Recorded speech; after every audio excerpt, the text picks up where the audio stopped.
chapter 16 pa rin po tayo sa libro po ng Matthew.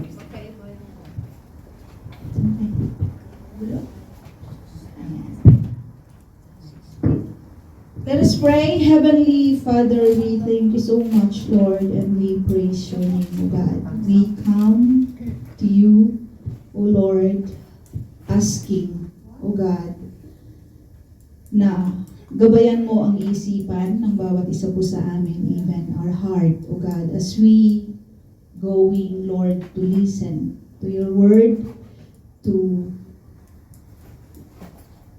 accept, O God, whatever yung mga sasabihin mo sa amin sa gawi pong ito. Dalangin namin, Ama, na ikaw ang manguna sa bawat isa po sa amin. May your Holy Spirit move sa amin pong kalagitnaan, O God. May you bless the hearer, even the preacher tonight, O God. May your will be done. In Jesus' name, Amen. Tayo po ay magpapatuloy sa atin pong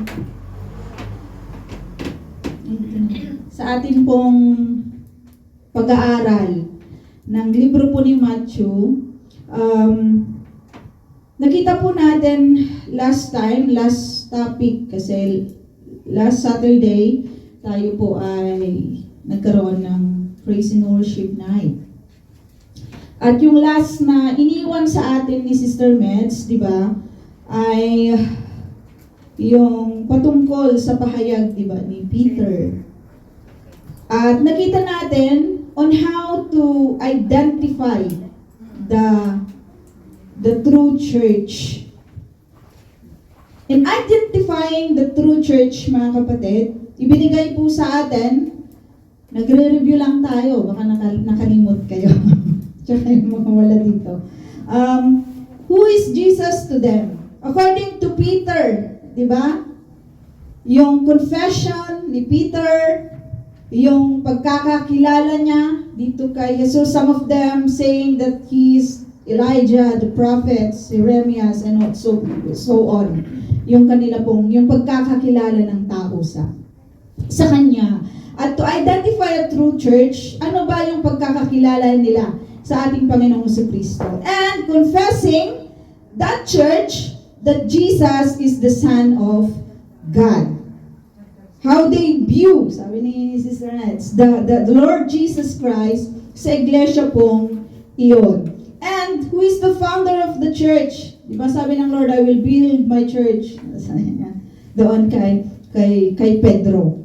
At the last one is the truth about the revelation of the Father. Diba? Hindi kasi kung saan-saan lang manggagaling. Diba yung revelation na sinabi po ni Peter, kayo ang anak ng Diyos, kayo po ang Kristo, ang anak ng Diyos.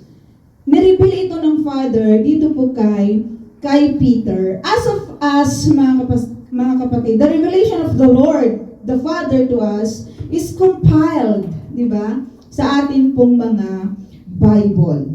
Bakit iniwan ni Sister Med sa atin yung question na sa verse 20, bakit mahigpit niyang iniutos sa kanyang mga alagad na huwag sabihin kanino man na siya nga ang Kristo?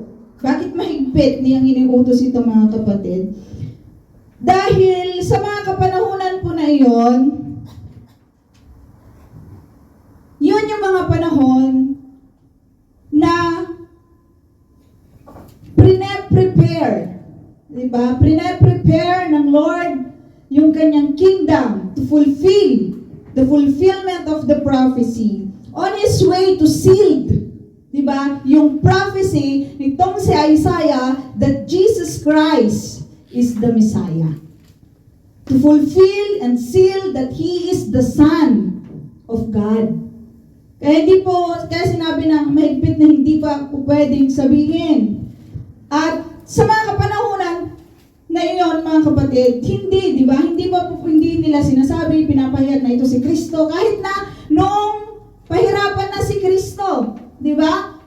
Hindi nga sinabi, hindi nga ikaw na ang nagsabi. Sumunod lang ng sumunod si Jesus, di ba? Sa mga huling panahon niya, dito sa lupa. Kaya nga, na makikita lang natin na there is time of everything.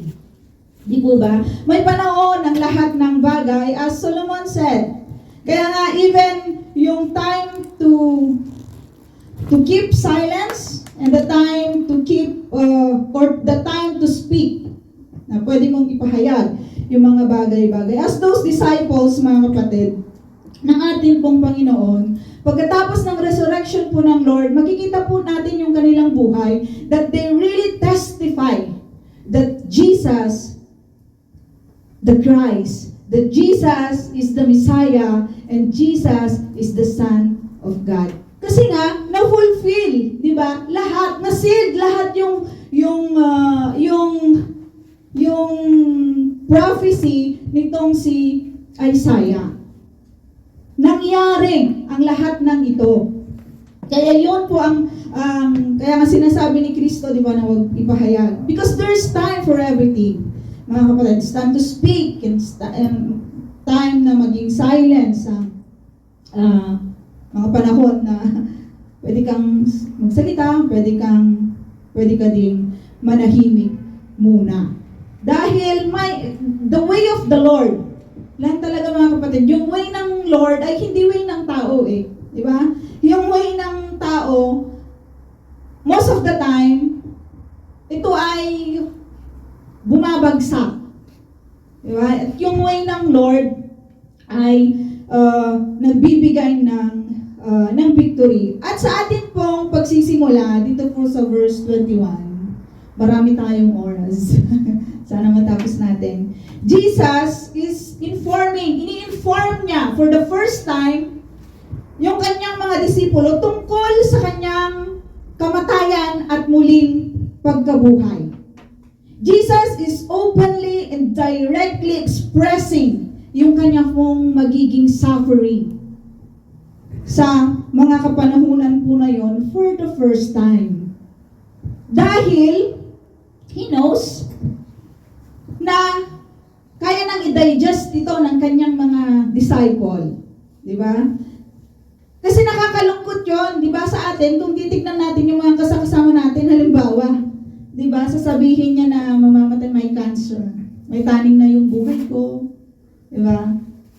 May taning na yung aking buhay. Di ba nakakalungkot, di ba, na mapakinggan yung mga bagay-bagay na ito? How much more? Di ba yung sasabihin ng Lord na, sabi niya doon, mula noon, ipinaalam na ni Jesus ang kanyang sa mga alagad, ang mangyayari sa kanya. Sinabi niya, dapat akong magtungo sa Jerusalem at magdanas ng maraming hirap sa kamay. So, hindi lang siya konting hirap, hindi lang siya isang hirap, di ba? Kundi madaming hirap yung kanya pong dadanasin sa kamay ng mga pinuno, di ba, ng bayan, even yung mga Pharisees, even yung mga Sadducees, even yung mga priest, di ba? Yung sinabi po ng Lord. So, He tells those things because they can bear it already. At aware ang Lord, kasi di ba sabi ni Peter, sino ako, di ba? Na tinanong siya, at sumagot si Peter, kayo po, si Kristo, ang anak ng Diyos na buhay. This is a very great foundation for these disciples to bear, di ba? Yung tinatawag nating sorrow and ano ba yung tawag doon, yung lungkot, yung matinding lungkot na mangyayari dito sa ating Panginoong Hesukristo dahil papahirapan siya at ang pinakamatindi ay mamamatay siya. Mamamatay siya.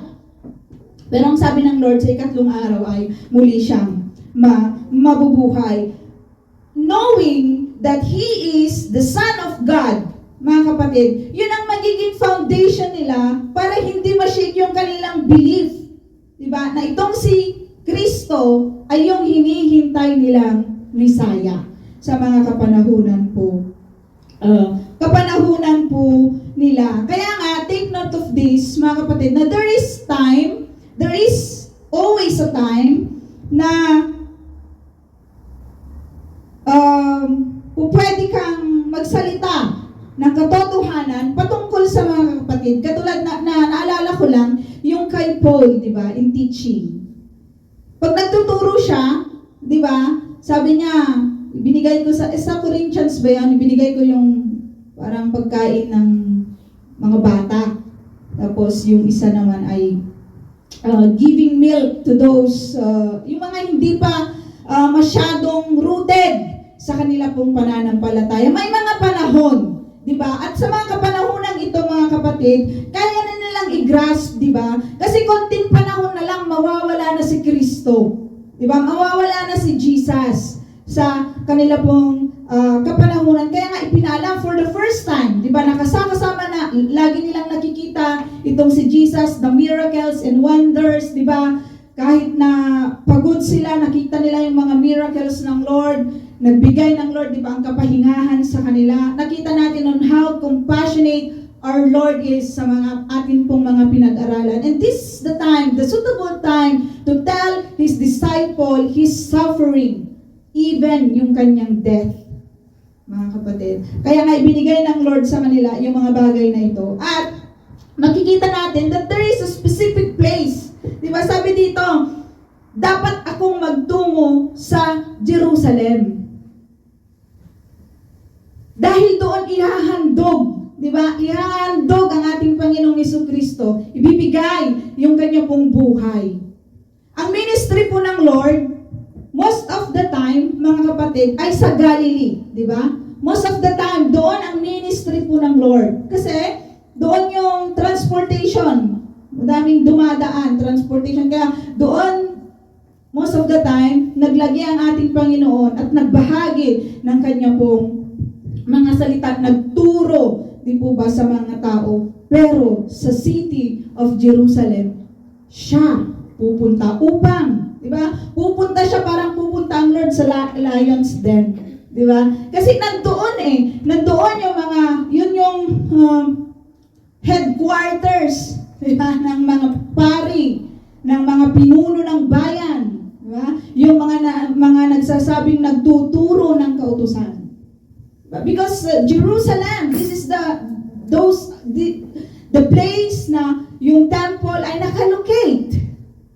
Mga kapatid, at doon lang talaga nila papahirapan ang ating Panginoong Jesucristo. Sino ang magpapahirap sa Kanya? Sa mga kapanahon, binanggit po ng Lord, di ba, sa Kanyang mga disciple na dapat akong magtungo sa Jerusalem at magdanas ng maraming hirap sa kamay. Diba? Una, mga pinuno ng bayan. Pangalawa, mga punong pari at mga tagapagturo ng kautusan. Nakakalungkot lang na tignan yung bagay na ito, mga kapatid, because they are the leaders. Leader, tapos yung nagsasabi na nagtuturo sa kautusan, mga punong pari na alam niyo yung mga kapatid na nakakalungkot isipin na sila, di ba, yung magpapahirap sa kanilang mga kamay, hihirap, daranas ang ating Panginoong Jesucristo ng suffering. Yung magtatadyak sa Kanya, sasampal sa Kanya, alam niyo yun, mga kapatid. At nakakalungkot yung mga pangyayaring habang tayo ay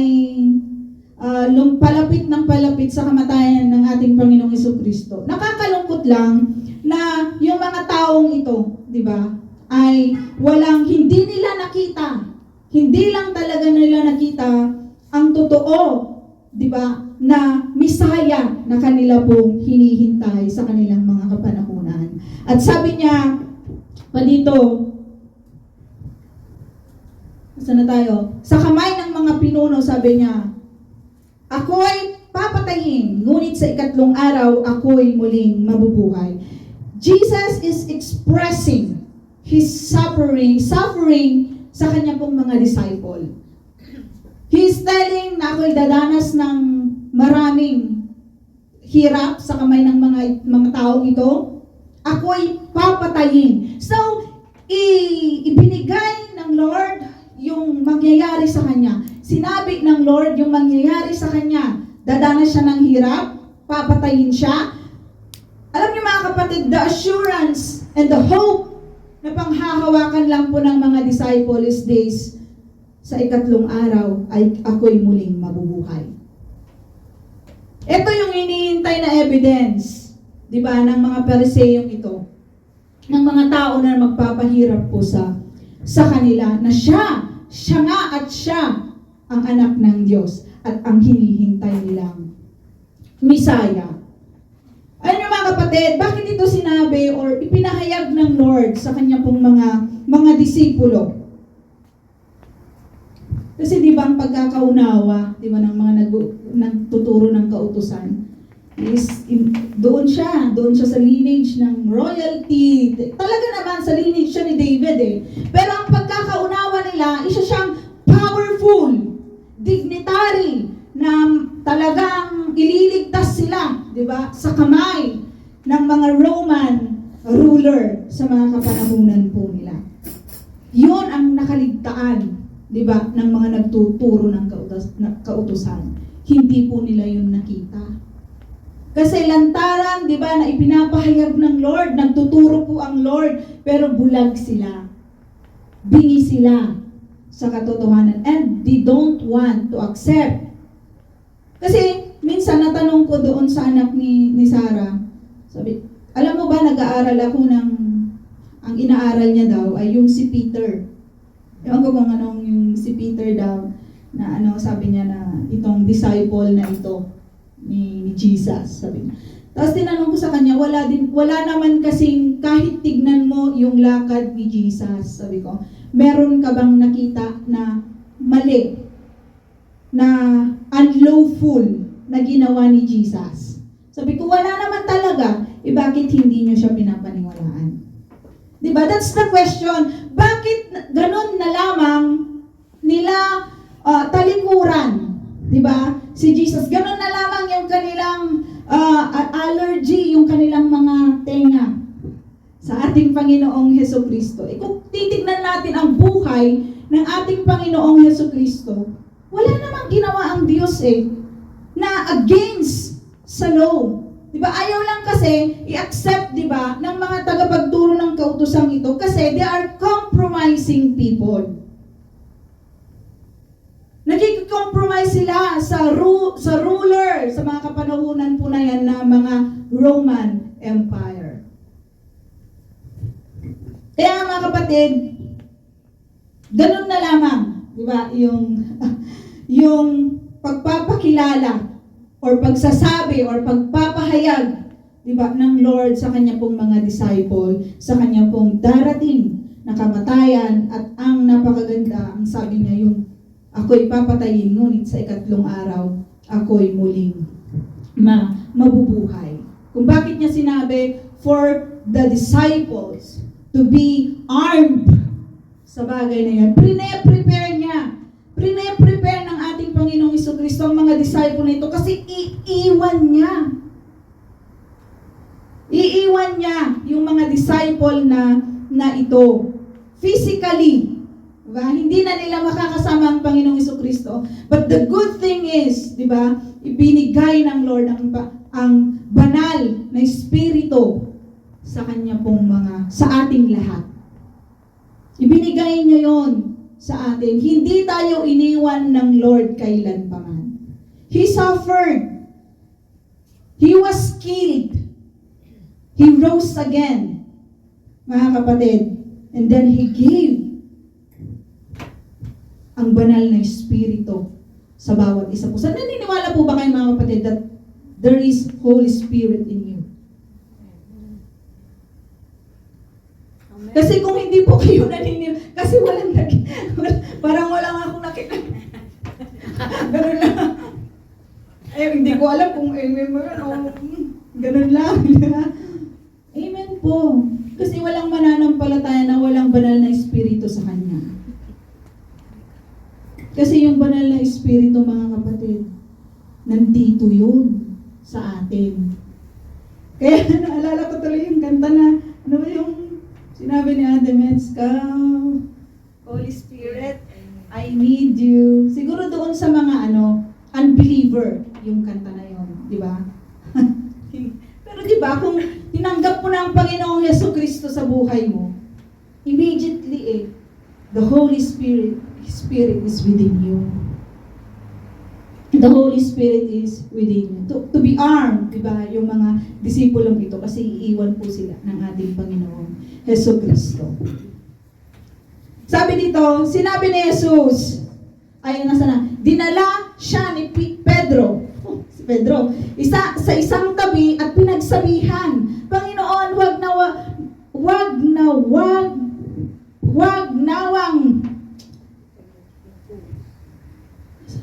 nawang itulot ng Diyos kailanmay hindi iyan mangyayari sa inyo. Si Peter, sabi niya, parang kinuha ang Lord. Lord, wag sanang itulot ng Diyos, di ba? Wag sanang itulot ng Diyos na mangyari yan sa inyo. Pero ang sagot ng Lord, mga kapatid, ngunit hinarap siya ni Jesus at sinabihan, lumayo ka, Satanas, hadlang ka sa aking landas. Ang iniisip mo ay hindi sa Diyos, kundi sa tao. Ay bakit ganon si Peter? Parang yung pinag-aralan natin. Sabi ng Lord sa kanya, Simon, di ba? Pinagpala ka, Simon. Sabi ng Lord, na anak ni Jonas, sapagkat ang katotohanan ito hindi inihayag sa iyo ng sino mang tao, kundi ang aking Ama na nasa langit. Ang sinasabi ko sa iyo, ikaw ay Pedro, sa ibabaw ng batong ito ay itatayo ko ang aking iglesia, at ang kapangyarihan ng kamatayan ay hindi magtatagumpay laban sa kanya. Di ba? Siya pa yung nagsabi na, tinanong ulit sila, para sa inyo, sino ako? Sumagot si Simon Peter. Sabi niya, kayo po ang Kristo, ang anak ng Diyos na buhay. Di ba? Kasasabi lang ni Peter na kayo po ang Diyos na anak na buhay. Pinagpala ka, sabi ng Lord, di ba, sa kanya. Sabi pa niya, ibibigay ko sa iyo ang mga susi ng kaharian ng langit, at ang ipagbabawal mo sa lupa ay ipagbabawal sa langit, at ang ipahintulot mo sa lupa ay ipapahintulot din sa langit. At itong si Peter, kinuha niya ang Lord. Kinuha niya si Jesus at sinabi sa kanya, di ba, na Panginoon, wag itulot ng Diyos. Di ba? Wag sa ganang kaisipan. This is the difference, mga kapatid. The revelation of the Father and the own mind of people, of human, of a person. Kasi di ba, sinabi ng ating Panginoong Jesucristo kay Peter, pinagpala ka, Simon. Di ba? Kasi ang Father ang nag-reveal sa iyo ng bagay na iyan. Pero si Peter, sa ganang kaisipan niya, di ba? Kahit naman tayo, di ba? Kaya yung mga sinasabi, mamamatay na sa, mga sinasabi mong yan. Tao minsan, di ba? Kasi ayaw naman natin talagang mamatay ang mga iba sa atin. Diba? Pero may mauna, may mauna. Lahat tayo patungo sa kamatayan. Mamamatay tayong lahat. At itong si Peter, di ba, kinuha niya ang Lord. Huwag namang itulot. Pero ang sabi ng Lord, lumayo ka, Satanas. Hadlang ka sa aking landas. Bakit sinabi yun ng Lord? Bakit ganun na lamang si Peter ba? Satanas na? Hindi, mga kapatid. Di ba? Ipaalala natin sa ating mga sarili that Satan, di ba, ayaw niya na magtagumpay ang ating Panginoong Jesucristo. Jesus is on His way. Sabi ko nga kanina, to seal, di ba, yung prophecy ni Isaiah that He is the Messiah, the Son of God.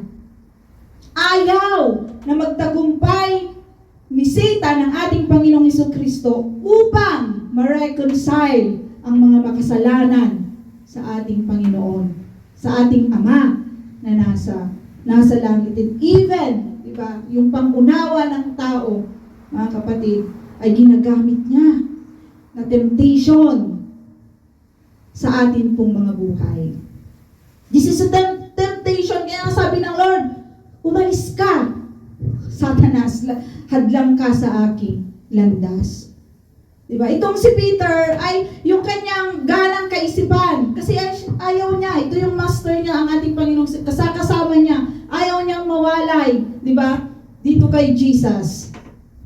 Pero may mga panahon, diba mga kapatid, na even sa loob po ng iglesia, we can hear, we can see yung mga temptation sa ating paglakad bilang mga mananampalataya. Pero wag nating itulot na tayo po ay mag-commit doon. Even we can hear, we can see, we can feel, wag nating hayaan na tayo po ay mag-commit sa mga temptation po na ito. Kasi meron, di ba? Ang ating Panginoon so ready, di ba? Mahirap para sa Lord yun, yung kanyang panalangin, di ba? Kung pwede lang sana, Ama, na ialis mo sa akin ang kopang ito. Sabi ng ating Panginoong Hesukristo. Pero, ang nais mo, diba? Yung will ng Lord, ang masusunod. Sa atin pong mga buhay, mga kapatid, sa atin pong mga sufferings sa Lord, sa atin pong mga sufferings bilang mga mananampalataya, ano po ba ang ating mga ginagawa? Saan po ba tayo lumalapit? Saan po ba tayo humihingi in temptation ng ating pong mga buhay? Do we really say, get away, Satan? You are hindering my ministry. You are hindering me doing the will of the Father. Sinasabi po ba natin yon, or nakikita mo na magkakapera ka naman eh.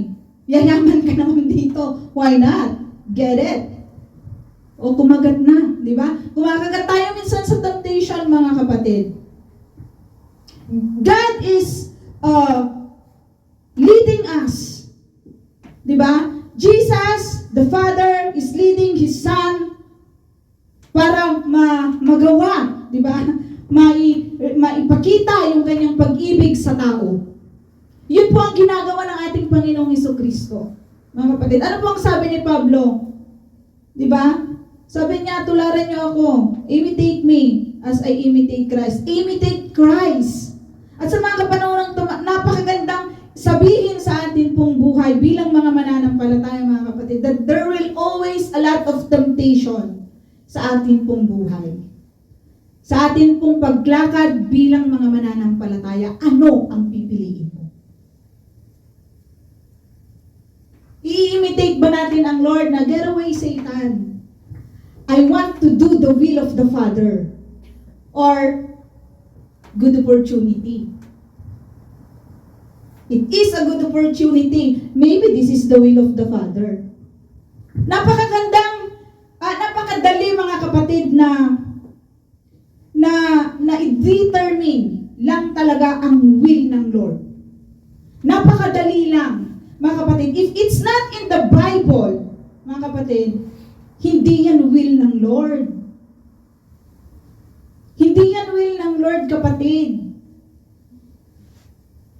Pero kung nasa salita po ng Lord, paano ko malalaman, sister, na ito ay will ng Lord? Kapatid, mag-aral ka ng salita ng Lord. Nasaan po tayo tuwing Bible study?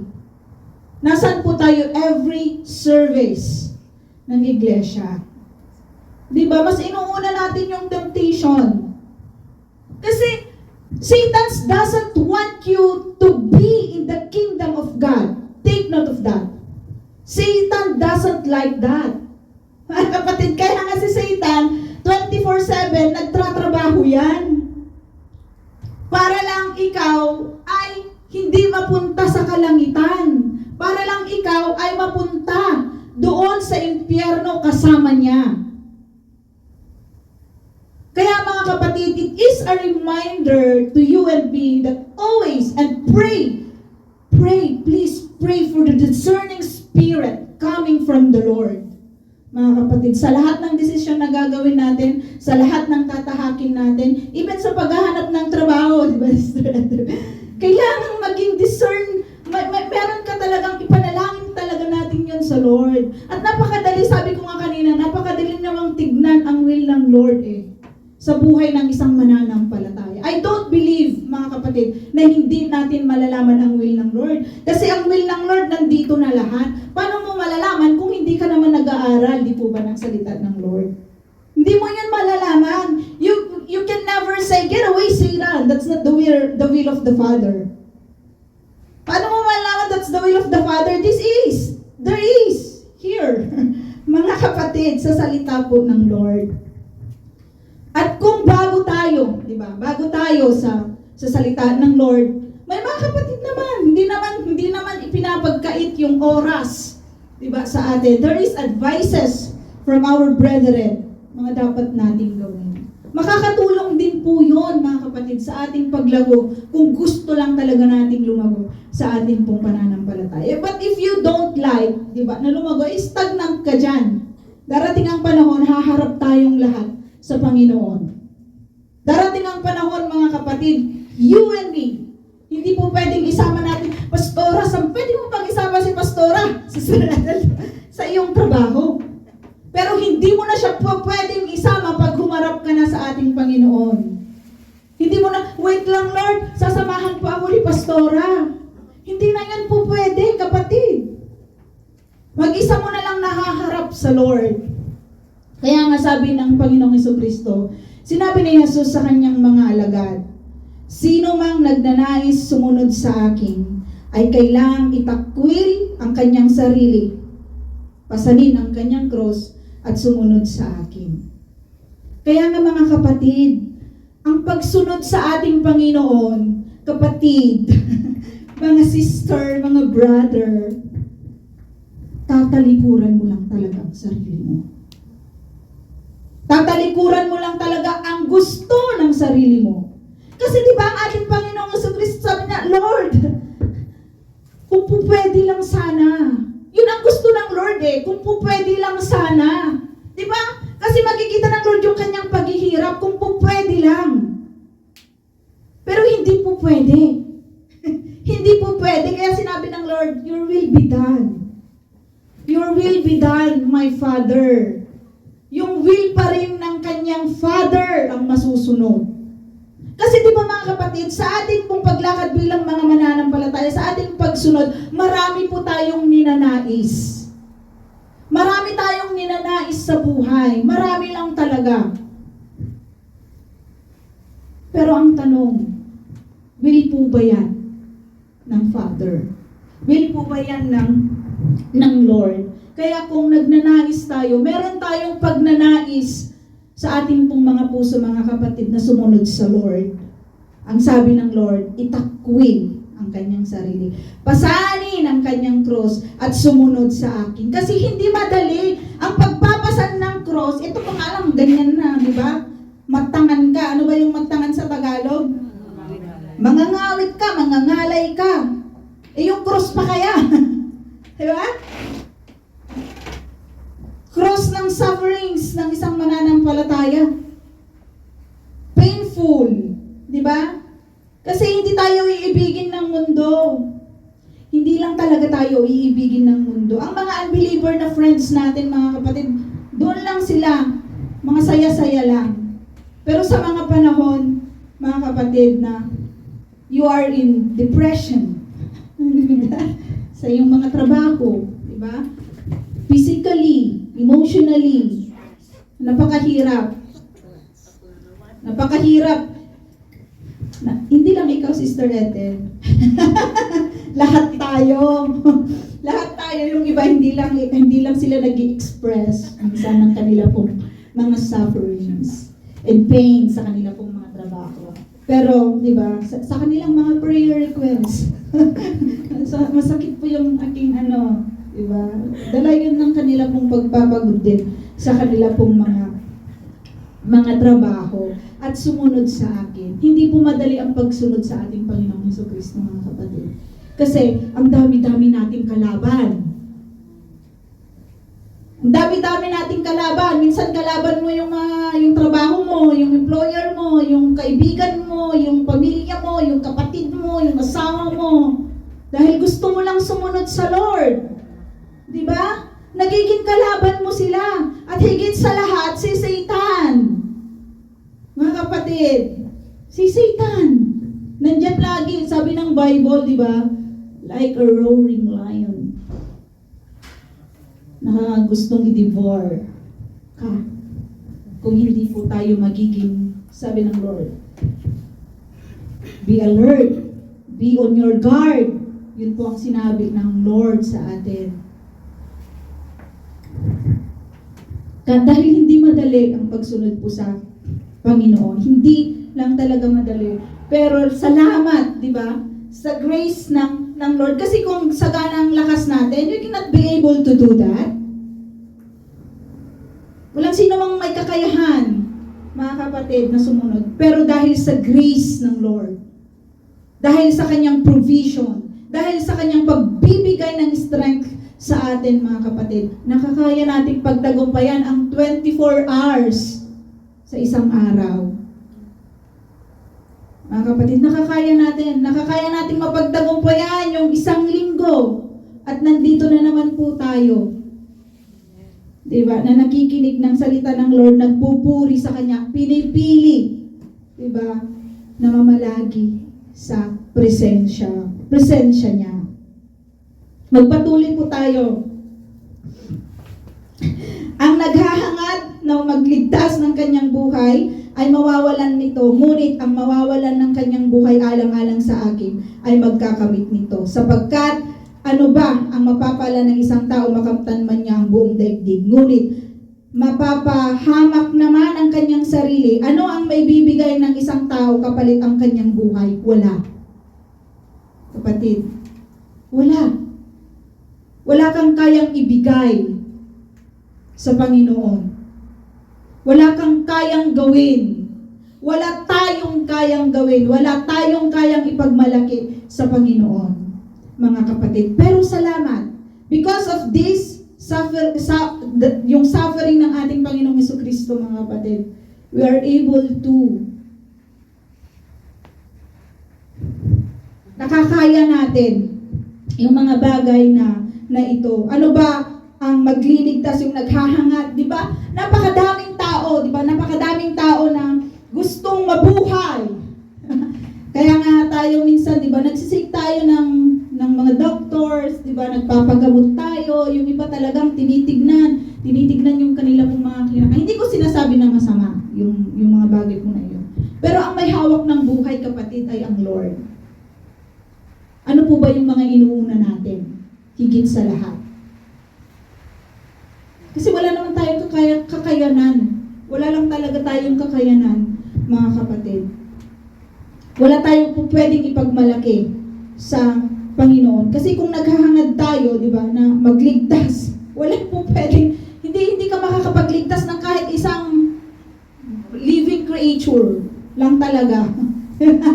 Nasa kamay ng Lord ang lahat ng bagay. Hindi mo kayang iligtas. Sabi ko nga kanina, hindi mo kayang po pwedeng sabihin kay Pastora, Pastora, samahan mo ako kasi haharap na ako sa Lord. Ikaw yung mag-explain ng aking paglakad. No. Mga kapatid, hindi natin po pwedeng gawin yun sa harapan ng Panginoon. So what are we waiting for as of this moment?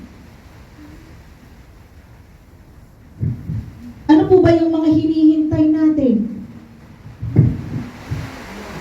Ang ulan. Yeah. Ang ulan. Umuulan ng malakas.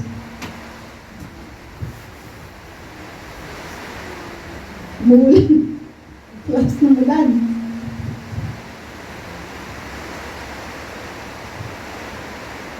Kasi walang po pwede, mga kapatid. Wala lang talaga. Wala lang talaga tayong pwede. Sapagkat ano ba ang mapapala ng isang tao makamtan man niya ang buong daigdig? Ano bang mapapala mo, kapatid? Ano bang mapapala natin kung tayo yung pinaka mayaman sa buong Israel?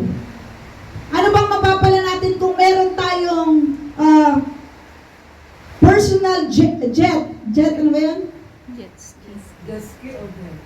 Yung plane, ano yan? Personal jet, di ba yung plane? Di ba? Ano bang mapapala mo, di ba, kung may baril ka? Ano bang mapapala mo kung may sarili kang bank account sa Swiss bank? At ano ba ang mapapala natin, mga kapatid? Marami. Anong mapapala natin? Oo, marami tayong mapapala. Marami lang talaga. Makakapunta ka sa ibang mga bansa, makaka-jamming ka sa lahat ng mga mayayaman, di ba? Makakapunta ka sa gusto mong puntahan, pero pang mundo lang yan, kapatid. The revelation of the Lord, di ba? Yung revelation po ng Lord, mawawasak ang daigdig. Yung mapapala mo, ephemeral lang yun. Temporary. Ha? Mausoleo. Mausoleo. Kasi, mawawala din lahat, di ba? Mawawalan ka ng buhay. Di ba? Pag nawalan ka na ng buhay, may liligtas ka ba ng bangko mo sa Swiss bank? Di ba? May liligtas ka ba nung ipon mo? May liligtas ka ba nung mas priority natin sa ating buhay, yung mga career natin, di ba? Hindi naman masama yung mga bagay na yun. Pero kung yun ang priority natin, mga kapatid, kasi kailangan natin mabuhay sa mundo pong ito. Pero kung priority natin ang mga bagay na yun, higit sa lahat, kaysa sa ating Panginoong Jesus, mga kapatid, wala kang mapapala. Wala lang talaga tayong mapapala. Ang mapapala natin, mga kapatid, doon sa apoy na lumalagablab, na prepare. God prepared that for Satan, tsaka yung mga aliporis niya. Kaya nga, dumating ang ating Panginoong Jesucristo. Diba? Pero mas pinipili kasi ng tao na pumunta doon. Pinipili yung nais nila. Kasi sabi ng Lord, talikuran ang iyong sarili.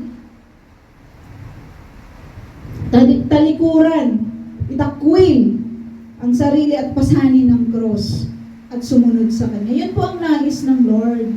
Yun po ang will ng Lord, mga kapatid. Sapagkat, sabi niya dito, darating ang anak ng tao na kasama ang kanyang mga anghel at taglay ang dakilang kapangyarihan ng kanyang ama. Sa panahong iyo'y gagantimpalaan niya ang bawat tao ayon sa ginawa niya, sa ginawa nito.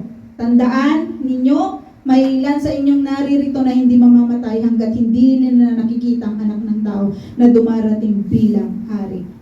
First time, di ba mga kapatid, na binanggit ang pagbabalik ng ating Panginoong Jesucristo dito sa lupa. Darating ang anak ng tao, which is the Lord Jesus Christ, kasama ang kanyang mga anghel at taglay ang kasama ang kanyang mga anghel at taglay ang dakilang kapangyarihan ng kanyang ama. Sa panahong ito ay gagantimpalaan niya ang bawat tao ayon sa ginawa nito. Ano kayang gantimpala mo, kapatid, pagdating ng araw? Ano kayang gantimpala ng bawat isa sa atin pagdating ng panahon? Di ba? May crown ka kaya pagdating ng panahon? Or you are just contented, di ba? Nauupo ka lang, walang ginagawa. Tagabutas lang ng upuan sa church. Kapatid ko, konti na nga lang tayo. Ang daming ministry. Di ba? Ang daming ministry sa iglesia na pwede natin i-involve yung atin pong sarili para sa Panginoon. Makikipagsabayan tayo sa ulan. Maraming open na ministry, mga kapatid. Habang narito po tayo sa Israel, magpagamit po tayo sa Panginoon at kung dadalhin tayo ng Lord sa ibang lugar, magpagamit tayo saan man tayo naroroon, mga kapatid. kapatid, magpagamit tayo sa Panginoon. Ipagamit natin yung buhay na ito kasi walang halaga, mga kapatid, kung yung buhay na yan ay inilalaan mo ng todo-todo sa pamilya mo. Diba? Ng todo-todo sa mga kaibigan mo. Ng todo-todo sa lahat ng pangarap mo. Pero kung yung buhay na yan, yung buhay na ito kapatid, ibinigay natin ng todo-todo sa paglilingkod po sa Panginoon, darating ang anak ng tao. At gagantimpalaan niya ang bawat isa ayon sa kanilang ginawa. Kapatid, ano ba ang nagawa mo na? That's the question. Tanungin natin yung ating mga sarili, ano na ba ang nagawa ko para sa Panginoon? Or mas madami yung kasagutan na, sa araw na ito, mas madami akong ginawa para sa sarili ko. Para sa kapakanan ng aking sarili, higit sa lahat kaysa sa Panginoon.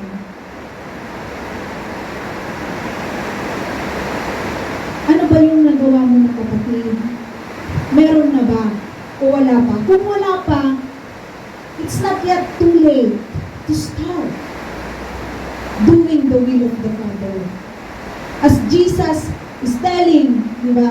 Ano man yung mga hadlang sa ating pong mga landasin, sa paglakad natin bilang mga mananampalataya. Hindi naman po madali, mga kapatid. Kasi nasabi ng Lord, di ba?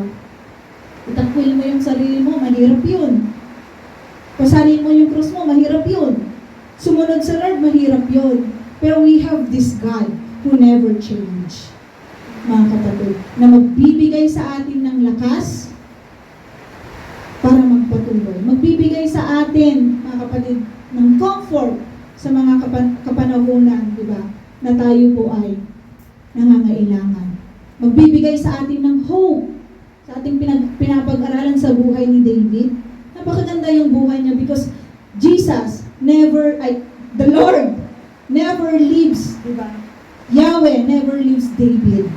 Even sumesemplang-semplang siya ng konti, pero tinuturuan siya ng Lord. Mga kapatid, we are not perfect. Our perfection is the Lord Jesus Christ. Mga kapatid, we are not perfect. No one is perfect sa atin pong lahat. Mga kapatid, tayo ay nagkakasala. Tayo po ay sumesemplang sometimes sa atin pong paglakad sa pananampalataya. But, kailangan natin lumago. Mga kapatid, lumago tayo sa pananampalataya. Hindi natin kaya yan na mag-isa. Nasasabihin mo, mag-aaral akong mag-isa. Kailangan natin ang bawat isa.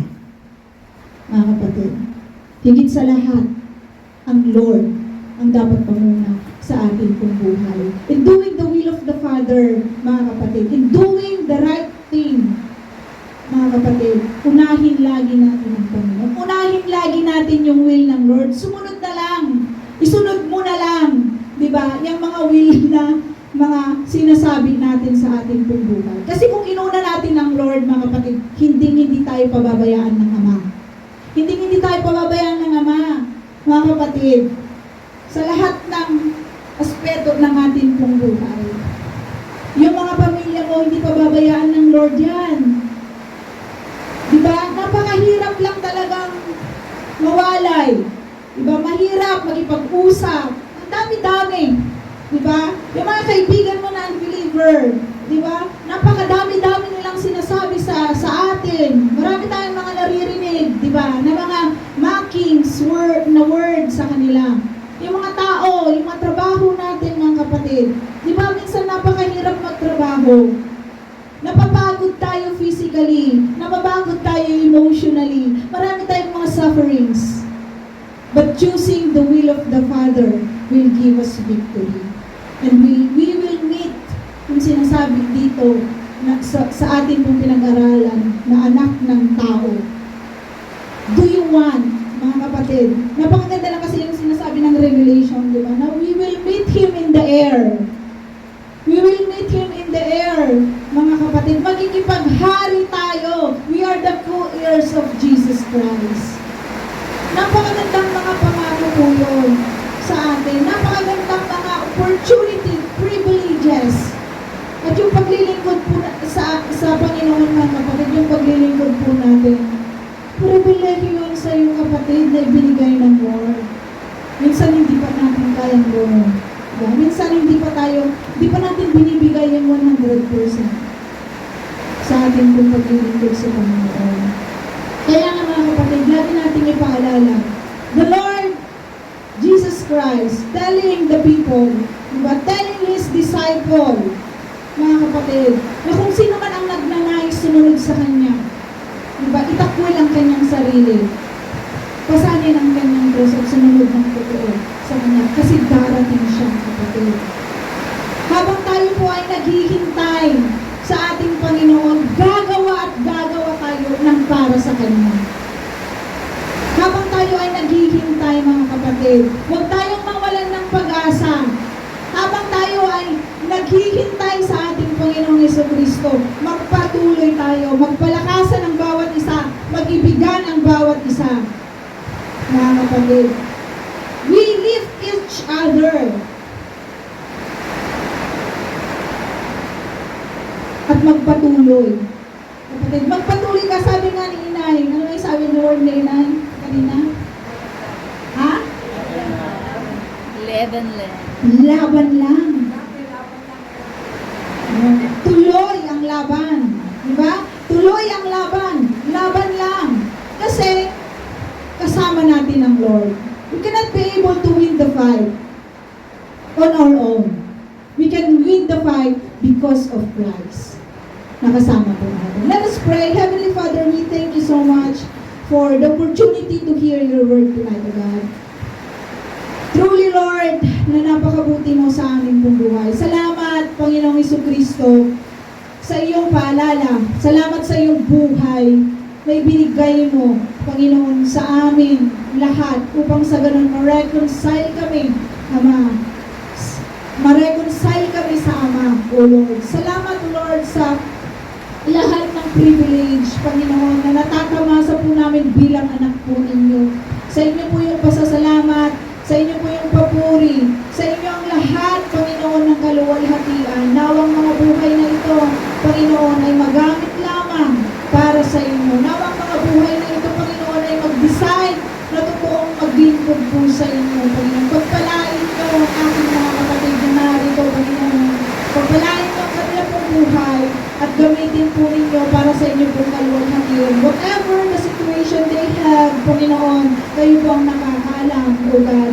Nawa, kayo po ang mag-provide ng kanila pong mga pangangailangan. Even the provision of strength, Panginoon, upang sa ganon, makayanan po nila ano po yung mga state ng kanila pong mga personal, Panginoon, na situation sa panahon ito. Sa inyo po yung papuri at pagsamba. In Jesus' name we pray. Amen.